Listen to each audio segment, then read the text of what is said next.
Hello, Eugenie here. So today we speak with Luke Norland. He is an innovative UK homeopath and international teacher who is totally immersed in the homeopathic way of life since before he was born, growing up with the School of Homeopathy, which was founded by his father, Misha Norland, in 1981. He is also the author of Animalia and Thematic Repertory, and he has also edited several provings, including Choleopus didactylus. And I have probably completely murdered that name, but basically it is a remedy made from the two-toed sloth. And you'll find out a bit more about what a proving is in this episode. So Luke first studied classical music in London, but his career path eventually brought him back to his roots in the healing arts. He is particularly interested in the active listening role a homeopath has, and he likes to provide a space for people to really tell their truth and explore themselves free from any prejudice. So since he completed his diploma in holistic massage in 2010, Luke then went on to train in sports and Thai massage, and he has been treating patients for a variety of health conditions for over 10 years. Luke has also played the French horn since the age of 10, and he sees music as having many parallels with the healing arts, most notably the sensitivity and awareness to tune in, the ability to learn and perfect techniques, recognize patterns, and to maintain professional performance standards. His experience working as a chef has given an enthusiasm for understanding nutrition and the importance of digestion in maintaining health, while his work as a massage therapist gives him excellent grounding in all kinds of musculoskeletal complaints. You really couldn't ask for a more well-rounded skill set in any practitioner. And as a side note, he's also a lovely person. He has helped me so much in the last couple of years when I get stuck with our computer repertory, which is what we use to find our symptoms in. And he's so generous. I notice in our international online groups, he's always helping everyone out with finding remedies. He really has a great skill for that. He's also a lovely person because I messed up our time zones and I was an hour late for our appointments, thinking that I was totally on time. And poor Luke had another appointment to rush off to, but he still managed to take the time out of his day to speak with me. So if the interview sounds a bit rushed, it's because poor Luke had to rush off. And, we're definitely going to have to do round 2 at some stage, Luke, because you have so much to offer to the world and so lovely to listen to you. Thank you so much. And I hope you all enjoy this episode. Welcome to the Homeopathy Hangout podcast, where we discuss all things homeopathy from around the world. And now your host, Eugenie Kruger. Hello, everyone, and a very warm welcome to Homeopathy Hangouts. Today, we are hanging out with homeopath Luke Norland, all the way from the UK. Welcome, Luke. Hi, thank you for having me. It's a pleasure. So I think most of us in the homeopathy world will know how you were introduced to homeopathy. But for those listeners from the general public that's listening to this podcast, can you tell us how you first discovered homeopathy? Sure. Yeah, so I guess it's quite a different route to a lot of people because, you talk to people about how they got into homeopathy and often they tried everything else and then they tried homeopathy for an ailment that wouldn't go away. And then they were so, impressed that they were taken to the path of learning homeopathy too. So we have an acronym for that. It's called TEETH. Tried everything else, try homeopathy. I've never heard that one before. Yeah. You see a lot of that. I'm sure you do too. Yeah, definitely. But I was born into it, essentially. My dad is a homeopath. Mm-hmm. He's kind of retired now. He still has his old patients, but he's not seeing new patients anymore. Mm-hmm. So he's like Obi-Wan Kenobi. And I suppose he introduced me to homeopathy from a young age. And, I didn't know really what it was to go to the doctors because I didn't go until, well, I obviously did go, but I couldn't remember because I was too young. I only went to the hospital when I, dislocated my elbow and I really needed them then. But apart from that, my dad treated me homeopathically and I had a lot of warts as a kid. I had warts all over my thumb and on my eyelids. And it took him a while because it's not so easy treating people, but eventually pulsatilla cured all the warts. I say cured, my body cured the warts, but it needed the introduction of a remedy. So I always had homeopathy. And at school, people were like, what does your dad do? And it's like, oh, he's a homeopath. And they're like, what's that, mate? Is that a gay serial killer or something? Homeopsychopath? What's that? Because, that's the Devon accent. I suppose you might know of it from Lord of the Rings, right? Yeah. Well, I actually always laugh because Laurel Chiton's movie, Just One Drop, they ask people on the street what homeopathy is. And then one guy says, homeopathy is when you touch yourself in weird places. Yeah, it's seriously misunderstood, right? Yeah, absolutely. Yeah. So the School of Homeopathy that your dad started, I mean, were you even born when he had started that? Yeah. So he basically studied in London. So he was basically like a movie director before that. But he did a lot of editing and a bit of directing, and he was involved in filming of like the first Glastonbury Festival and stuff like that. So he basically, when he started his career, he just sort of walked down to Soho in London and asked for a job until he got one, and then worked his way up in the film industry. He was a single parent of my oldest brother, Manny, at the time. And so he couldn't really carry on working. And then he got into like a homeopathy study group. And in London at that time, there was 2 druids. One was the chief druid of the UK, Thomas Morn, and he held a group in South London. And then his sort of colleague, John de Monte, held the group in North London. And that's where my dad went and learned a lot about sort of psychology and homeopathy, because John de Monte was kind of like a polymath, really. He had interests in lots of different areas, not just homeopathy. So that was Misha's introduction. And then when John de Monte sadly passed away, Misha kind of just carried on running his group. And then they moved to Devon, and he got an invitation to teach a group in Tiverton. And I think they were doing like maybe Chinese medicine or something like that. And they wanted some training in homeopathy. And then that grew to starting the school, and they moved to the house where the school used to be run from when I was 2.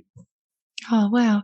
Now, you didn't go straight to homeopathy. You had a bit of a detour. Can you tell us about that? Sure. Yeah. I mean, you know what it's like when you're a teenager, you don't really think about what your parents do. Although we did have some like fantastic opportunities. When I was 11, we went to New Zealand for like 2 months, and my dad was teaching at that time. So I basically was really into music and wanted to be a classical musician. I was sort of quite set on that from a young age.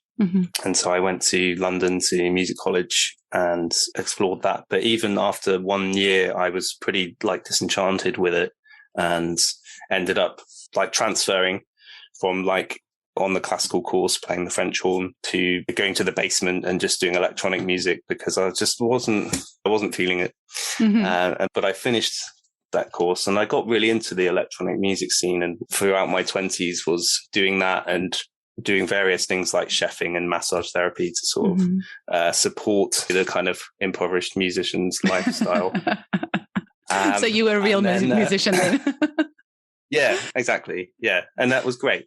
But there came a point, I suppose, once I'd done a couple of different massage courses, I thought, right, what's next? I like working in this way, and I wanted to sort of work in the healing arts. And I was looking at acupuncture courses, and because I was interested in the meridians and the sort of element theory side of it.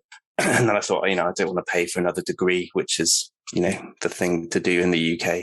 And then I just stumbled across like an into homeopathy article when I was on the train one day, and just sort of the like language and the information that came out of the kind of interview process. I was like, oh yeah, wow. It's like so much deeper than anything else. And so that kind of a light bulb went on, and I thought, I'll contact Manny, start the course, which I did. I started as a home study student in 2012. And then basically I kind of lost momentum for like a year and a half. And then when I decided to pick it up again, I was like, right, just bite the bullet, start the 4-year full course. And then that was that. And now having a son yourself, I'm sure that you're so glad that you know so much about homeopathy now, because isn't it amazing for children? It's so empowering, hey, as a dad, being able to treat your son yourself. Totally. Actually, I think once I finished the course, like I really felt ready then to become a parent, knowing that you've got some experience to draw upon, because homeopathy is like an empirical system. We've recorded everything over 200 years. And by empirical, I mean, it's about what, not why. What happened, and that's all recorded. And then eventually that gets sort of distilled down to something that's quite reliable, because so many people have commented and recorded their observations over a long period. that we get these like archetypal pictures, which certainly fit children. So you see characteristics or certain types of flu or cold or fever, and so we have really sort of precise indications to prescribe on for children. So, absolutely. And I know you've just gone through the whole sleeping regression, and you've gone through some teething and everything else. I'm sure your prescribing skills have had a good practice the past year. A good practice, and also for mum as well. Absolutely. And delivering baby. Yeah, there was definitely a story there. Yes. You're welcome to share if you like. Sure. There were a few things with the pregnancy when it came to Braxton Hicks. I came across like a rubric in Thematic Repertory, which was irritable uterus, which we sort of figured out from reading, and it's not something I'd ever knew about. But it was a very small rubric, and so you could just choose between maybe one of 12 different remedies, and the one that really helped with that was Lilium tigrinum. Oh. Really helped ease off the Braxton Hicks because they were just solid and quite a few weeks before he was due. Oh, so wow. That really helped to tone that down. And then we used its mistletoe. I forget the name of it, the Latin name now, but that helped to sort of bring on the contractions, which took a while to get going. And then during the delivery itself, Choleopus, which is a very well-known remedy for delivery. That I use that 10 as well. potency of that, it was just instant. And then the midwives were like, "Oh wow, look at that." It meant we avoided the synthetic hormone drip. Absolutely. Yeah, which was great. And you yourself gave birth to a baby this year of the hardcover kind. Can you tell us? You've got a copy there. Yes. Oh, what and that cover is just brilliant. I didn't realize how thick it is. I've only seen it front on. I've never seen it side on. It's huge. Yeah. Can you please tell us a bit about how you came to that? And I mean, it sounds like you were destined to have this published. Tell us your journey and tell us what it took and what's in it. Sure. Well, basically, having gone through the course, the School of Homeopathy 4-year course, we have some amazing teachers, Janet Snowden, David Mundi, my dad, Misha, although he's retired now, Jeff Johnson, and others as well. Bob Blair is an amazing teacher. So they've all kind of like synthesized a lot of information. And when it came to like the animal remedies, I just felt aware that I wanted to write that book for myself, to make it easier to sort of distinguish between the different groups of animal remedies. And with the animals, it's so easy to study their life cycle, their habits, their nature. We have so many good documentaries now on animals. There's a lot you can draw upon. And I also love mythology, so I've kind of brought that in to it. And I think that having something else that goes alongside homeopathy that kind of contributes to your understanding of it, something like mythology, another archetypal system, I think that really helps to add some sort of depth to the understanding. And Peter Fraser's the other person who's a massive influence for this book. And I love his books. He's written a lot of small books. I've got all of his small books. I love it. Now, because this podcast is more for the general public and your book, Animalia, is more for practitioners, right?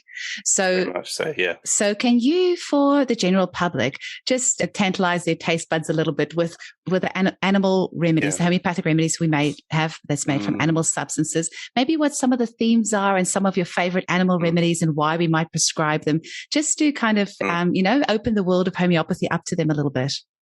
Yeah, of course. I think tarantula is one remedy that, you just wouldn't want to be without. And it's been in the homeopathic materia medica for a long time. And it's so useful for like hyperactive children, essentially. So there's elements of mischievousness, quite defiant behavior, and sort of like wrapping the whole family around their little finger. So they kind of create like a web of intrigue, like the spider's web, and they're at the center of it and sort of in control. And it's a spidery quality to any sort of slight movement on their web, and they can feel it. And they really are colorful people and imaginative and creative, very often create a lot of trouble for their family members. So it's one remedy I've used quite a lot. I mean, my clinical practice is only a few years old, but already tarantula, like I wouldn't want to be without it. Yeah. Mm-hmm. I had an 8-year-old boy and he was playing like AC/DC and Def Leppard and all that. That was all he wanted to do was play all this hard rock like music on his guitar. And he did so well on Tarantula. So when you said that now, I was like, oh yeah, I have a good Tarantula case too. Sorry, please continue. Yeah. Music's a big theme for the spiders. And you can see when you watch documentaries, they have these like dancing mating rituals, don't they? And the tarantula has a kind of whole mythology of the tarantella dance that women, I think they were kind of suppressed by Catholicism. And so there was this sort of myth perpetuated that every year, those that had been bitten by a tarantula had to do this dance, this expressive kind of sensual dance that would but actually I think it was just about breaking free from suppression. And that's a kind of spider quality, really, especially tarantula. Yeah. Any others? What others have you got in your book?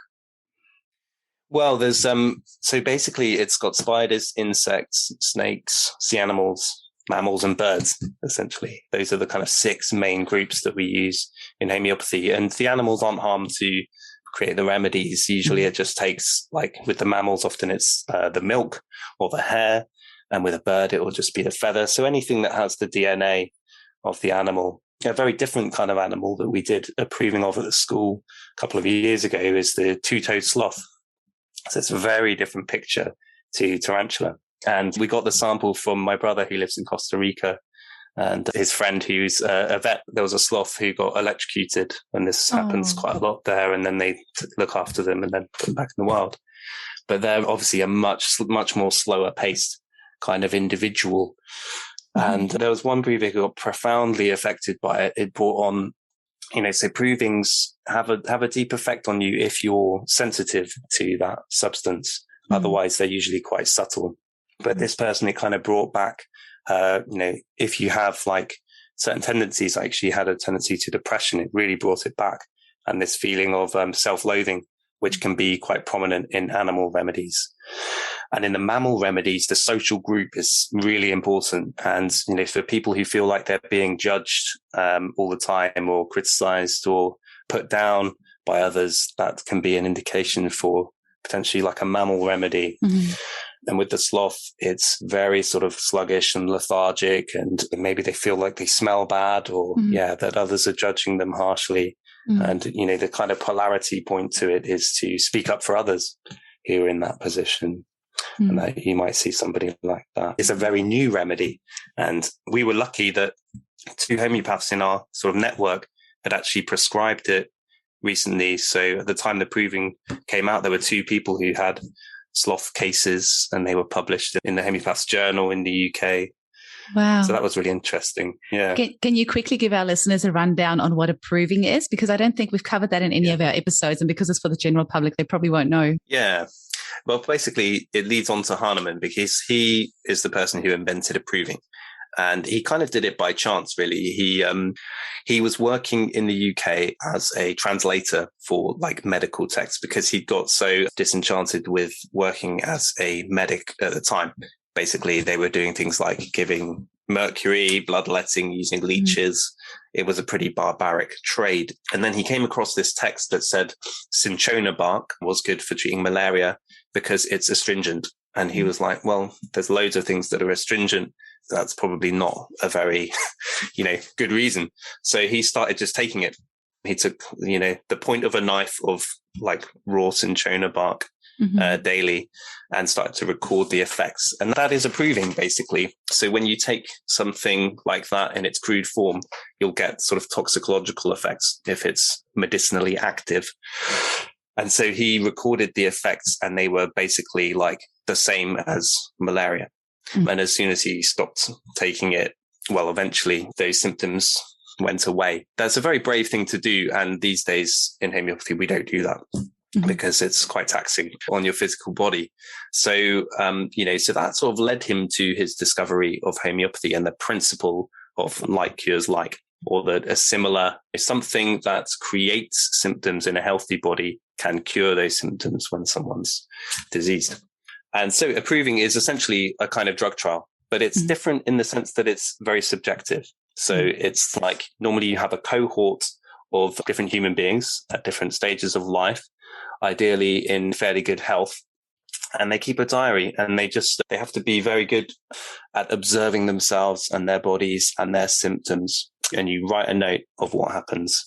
And typically today we will take a potentized version of a substance. The people taking part don't know what it is, and they're asked to keep up a diary for usually about a month. And they have a supervisor who works with them to help draw out their symptoms. And they sort of have to know the kind of baseline state of that person. So typically it's homeopathy students who undertake provings these days. And so they have to have a pretty good understanding of themselves first. And then, when things change and symptoms, maybe they're used to having a headache on the left and it moves to the other side, or that sort of thing. It's amazing. I think Samuel Hahnemann proved 120 remedies on himself from memory. That was quite a lot. And he also lived to 88 years old. He passed away around 1840-ish or something like that. But he was 88 when he died, which I think was really good age for those times. Pretty amazing. Really good age. Yeah. And he had a lot of children as well. Yeah, it wasn't like 12 or something like that. Maybe it was 11 or 12. And your path then has now gone to the role of actually teaching at the School of Homeopathy, right? Yeah. Yes. Yeah. And when did you start? Was it this year? Nepotism. I started. I started last year, actually. Last year. I actually have several of my clients who are interested in studying homeopathy. A couple of them are already studying with the School of Homeopathy, and they've just given such great feedback of the wonderful support they get and the great content. But for those listeners interested in maybe studying homeopathy or wondering what you can study when you're going down this path, what sort of things are you teaching, and what can people look forward to studying with you? Good question. Basically, the School of Homeopathy was started by Misha, and he's always had like an interest in the psychological aspects of homeopathy and the spiritual aspects of homeopathy. So it's quite a sort of probing kind of course, and the content and the sort of discussions that you have at a philosophical level run quite deep. So as well as learning about homeopathy, often it's quite it's a journey of personal discovery and a kind of questioning of what's become very inherent in Western material sort of society and values. It's a real questioning of that's set up by Hahnemann himself when you go and look at the first aphorisms from the Organon, and he's talking about vitalistic principles where there's a spirit-like force in the body and that animates all living beings. And so, you'll definitely be questioning yourself and the world around you, but also you'll be learning about all the different remedies and the approaches, and you start with a good foundation of homeopathy before you go into learning the repertory, which is a kind of massive book of symptoms. And then, by the time you get to year 3, you'll be having your own cases, seeing real people, and you'll have supervision in that process. And pretty much everyone will go to a summer school as well to get like live, see a homeopath working live as well. So even if you're doing the home study course, it's an amazing way of connecting you in to our network, which is really big. And I mostly teach year 1 on the attendance course. So it's introduction to Hahnemann and the basic principles and the repertory and materia medica of the kind of archetypal remedies like sulfur, calcarea carbonica, silica, lycopodium. So the remedies that you'll read about in sort of introductory books to homeopathy as well. I was going to say, I'm sure you are the one that teaches repertory at your school, because I do not know a person that knows the repertory better than you do. And you have helped me so many times over the past couple of years when I'm stuck where I've got this client's really odd symptom. How am I going to turn this into homeopathic speak to find which remedy suits that? And you've always been able to help. And I see how many hundreds of other homeopaths around the world you help when they get stuck as well. So maybe you can tell our listeners what a repertory is and what we use it for, and why are you so good at it, and how did you get to be so good? Because I would love to upgrade my skills on that. Thank you. Well, it's interesting because when Hahnemann started, he didn't have a repertory. If we were to work in the way he did now, it would be so much harder. Basically, he had long lists of subjective symptoms for each remedy, and he had to sort of match what a person was saying with his understanding and knowledge and probably memory of what symptoms were most kind of prominent in each remedy. So now there were a few homeopaths who developed repertories, and James Tyler Kent, an American homeopath, he was the main one who's influenced everybody else today. And it's a kind of symptom index, which has a structure, a hierarchical structure that starts with the mind and moves through the different regions of the body, ending with the generalities, which are the systems that affect the whole body, things like the endocrine system, the nervous system. And basically, you need to learn the way that it works. And in the mind section, you'd have a phenomena such as fear. And then you'd go to the page that has all the fears, and then you'd look down at the different sub-rubrics underneath fear. So you'd look for something more specific, like fear of spiders or fear of heights or something like that.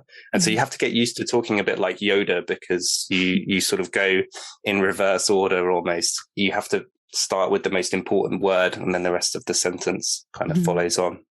So there's a rubric, forsaken feeling, which means loneliness, essentially. So you kind of have to like get into an old style of language, Victorian English that was used in America at the time. And these days, underneath forsaken feeling as a like sub-rubric is isolation, sensation of. So actually you would read it as forsaken feeling, sensation of isolation. Very long-winded, isn't it? But it's a really important symptom today, and not least since lockdown measures. A lot of people are in that space, and a lot more remedies have been added recently to that particular symptom, or rubric is the homeopathic word that we use in the repertories. So yeah, you have to get used to speaking like Yoda, and you have to be sort of a bit of a geek. It's an interesting thing because it's a scientific type document, very ordered, very systematic, but it's also incredibly like random and subjective. And that just reflects what human beings are. You know, we're not really logical and precise. We're random and chaotic, and everyone's different. And that's the sort of beauty of homeopathy. It accepts that we're all different. We all have an individual way of coping with illness, and that's reflected in our repertories and in all of our texts. Absolutely. People always say, oh, you know, I'm going to sound really silly saying this, or I don't know if I should say this, or things like that. And I always say, there's nothing you can tell me that is too weird or that will be shocking, because our repertory has some amazing symptoms in it. And my favorite is feels that he's been commanded by a mushroom to fall on a sword and kill himself. So I always say, if somebody walks in my clinic and say, look, this sounds really weird, but every time I open the fridge drawer and I see a mushroom, I feel like it wants me to fall on a sword and kill myself. So I'm still waiting for a client to come in and tell me that, because the remedy agaricus is really good for that. So I say this to my clients because I want them to know that it doesn't matter what they say to me. It's not going to sound weird. So what are some funny or some interesting rubrics that you have seen? Oh, put me on the spot now. Well, yeah, there's something about delusions that he's high up and he's looking down upon a cesspool of ignorance and vulgarity. Yeah. Which is as someone who holds himself up on a pedestal and is sort of looking at society and questioning, and it's a really interesting rubric, and it's a rubric made from a remedy that's basically fire. The person who it was Nuala Ising, an Irish homeopath, who introduced this remedy, and basically she got like a glass of alcohol and set it alight and let it burn down to just the residue, and then produced a remedy from the alcohol that had been burnt. And so it's like trying to capture fire, the essence of fire. And there were a lot of like religious, spiritual aspects to that remedy, but also this this sort of burning fire and intensity about it. And I have actually prescribed it once, and it was for somebody who had lost their father during the pandemic and wasn't able to grieve for him, wasn't able to see him. And it brought back a psychotic episode. And one of the things that he was very convinced of being like he was being watched, like he'd had things inserted into him, like the Big Brother sort of thing, like you're being watched, like you're being, I can't remember the word now. Yeah, but surveillance. Surveillance, exactly. Yeah, that's it. And it felt like this fire energy within him was kind of raging out of control. So fire, in terms of like the elements is something that embodies your spiritual path. Because fire is something that we worshipped when human civilization was very young. Since forever, we've worshipped the sun and fire, and it's this quality of heat and light and sort of purpose. And this was all kind of out of control for this particular person at that time. And so the remedy certainly helped him. He was sectioned for some time, but a very short period of time compared to other times when he had the episodes. And so interesting. Yeah. I've never even heard of that remedy. I feel like I've learned about a new remedy in every episode, but that one sounds really fascinating. That's also what I love about homeopathy is it's so multidimensional. So like you were saying with the mythology before, to understand some remedies, you really need to know a little bit about mythology and about various folklore and where the substance is derived from and what the substance is like in its natural environment and all that sort of stuff. So it's really amazing. It's just never ending. The learning never ends. Yeah, you get to study the whole natural kingdom, which is fantastic. Now, do we still have time for you to share like a little bit about the philosophy of homeopathy? I know we're on time constraints, which is my fault, but anything about the philosophical side of homeopathy that you can share with our listeners in a couple of minutes? Yeah, I'd love to. Yeah, so homeopathy is really one of the main principles is like cures like. But it's not actually a new principle. And whilst it might seem counterintuitive to lots of us, it's also well established in conventional medicine. So Ritalin's used to treat ADHD, and Ritalin is basically like speed, or very similar to speed. So in a healthy person, it would really put you on hyperdrive. But because the person with ADHD is already there, Ritalin is used, and it helps to bring that back into balance. So in homeopathy, when you're unwell, the homeopath sees the body is producing a set of symptoms. And these aren't the disease itself, but it's the body's best attempt to bring you back to a state of balance. And being in balance is called homeostasis. So your body's doing it all the time without you realizing it. And these are called autonomic processes. They're just going on in the background.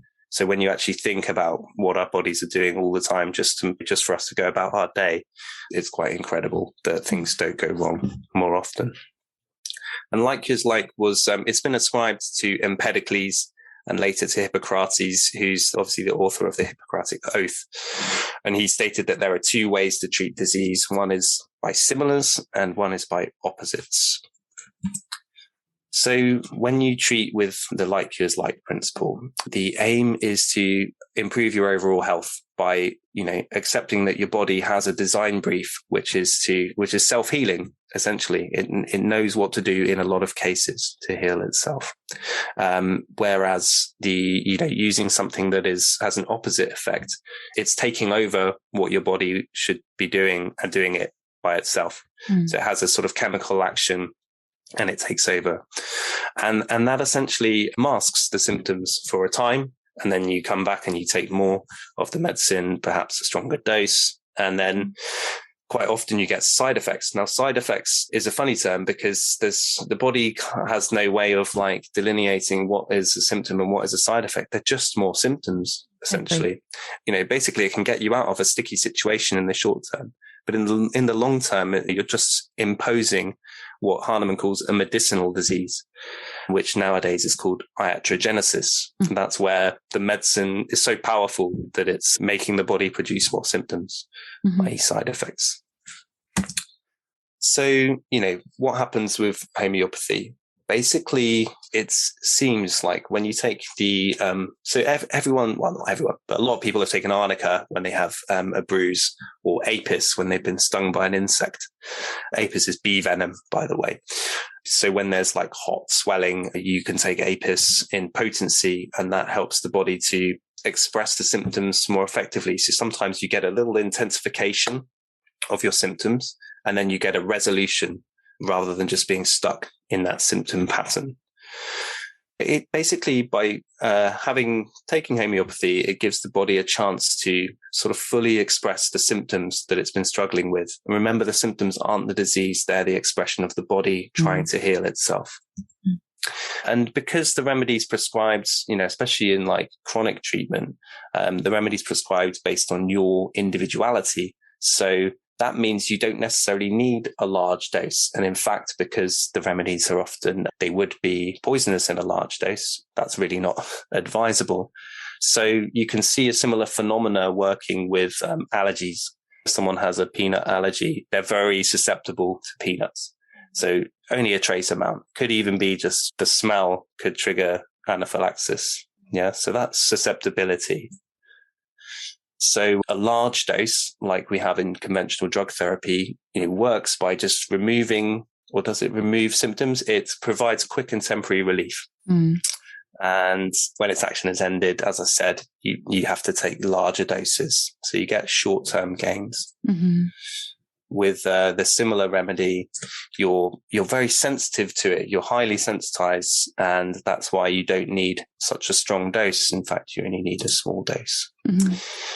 And we can also compare the two systems. And when you look at the two side by side, you can, it's an interest. I probably don't have time to actually look at them both, but essentially if we look at the main differences between conventional medicine and homeopathy, in conventional medicine, the drug does the work, not the body.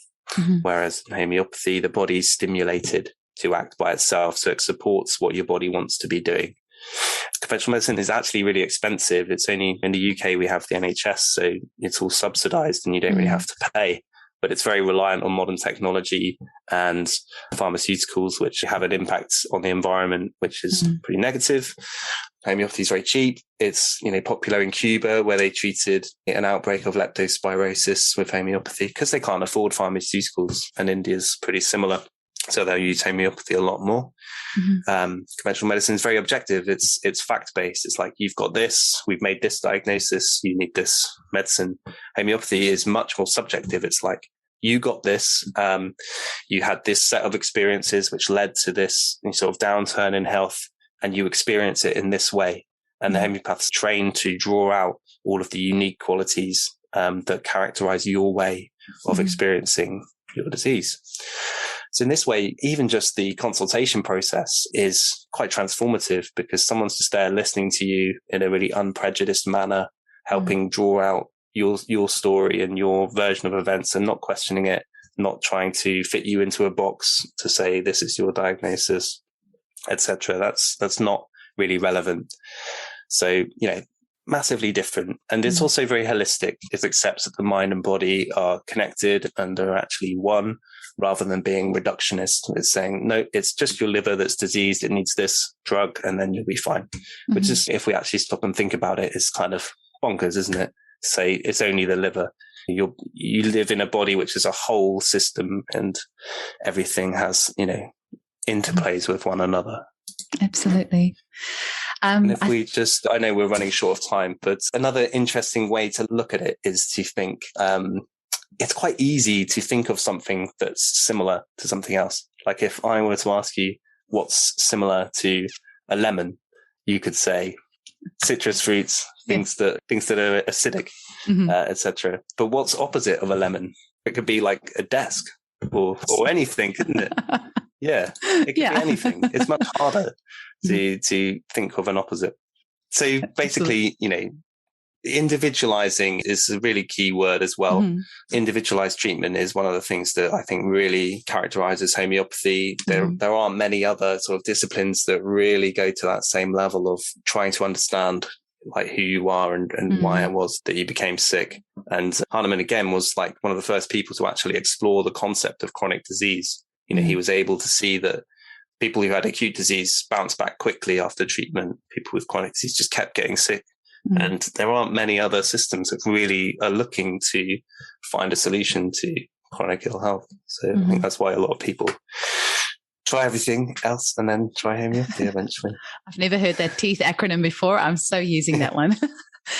So, Luke, where can people get hold of you and find out more about what you do? And for the homeopaths out there, how can they purchase your book? Sure. My email's info@lukenorland.co.uk. Very easy. So please do email me if you want to get in touch. The book you can buy from Saltire, the publishers, or from Amazon.